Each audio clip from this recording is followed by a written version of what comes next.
நான் உனக்கு கொடுக்குறேன், அதை கொண்டுட்டு போய் அந்த அக்கா கிட்ட கொடுத்துறியா? நின்னுட்டு இருக்கா அக்காட்டியா உட்காந்துட்டு இருக்கா அக்காட்டியா? உட்காந்துட்டு இருக்குல்ல அந்த அக்கா கிட்ட. அக்கா அந்த மாமா உனக்கு கொடுத்தமிச்சாரு, குடுக்கட்டுமா? நீங்க ஒண்ணு கொடுக்க வேணாம், அத நானே போய் வாங்கிக்கிறேன். முத்தம் கொடுக்கறதுக்கு போஸ்ட்மேன் தான் வைக்க கூடாது, அத நேரடியா தரணும்.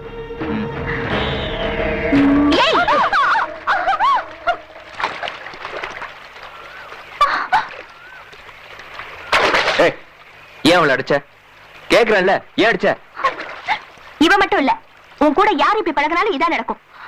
நீ மட்டும் அந்த டிஎஸ்பி கிட்ட கொஞ்சம் கொஞ்சம் பேசுன. அவர் எங்க அண்ணியோட தம்பி, நல்ல போஸ்ட்ல இருக்கிறவரு. அந்த முறையில தான் நான் அவர்கிட்ட பழகிட்டு இருக்கேன். ஆனா நீ எனக்கு அப்படி இல்ல. உன் கூட நான் ஒருத்தி மட்டும் தான் நெருக்கமா பழகணும், நீயும் என்கிட்ட மட்டும் தான் நெருக்கமா பழகணும். புரியல. புரியல? என்ன நீ என்ன லவ் பண்றியா? இல்ல, அதுக்கும் மேல.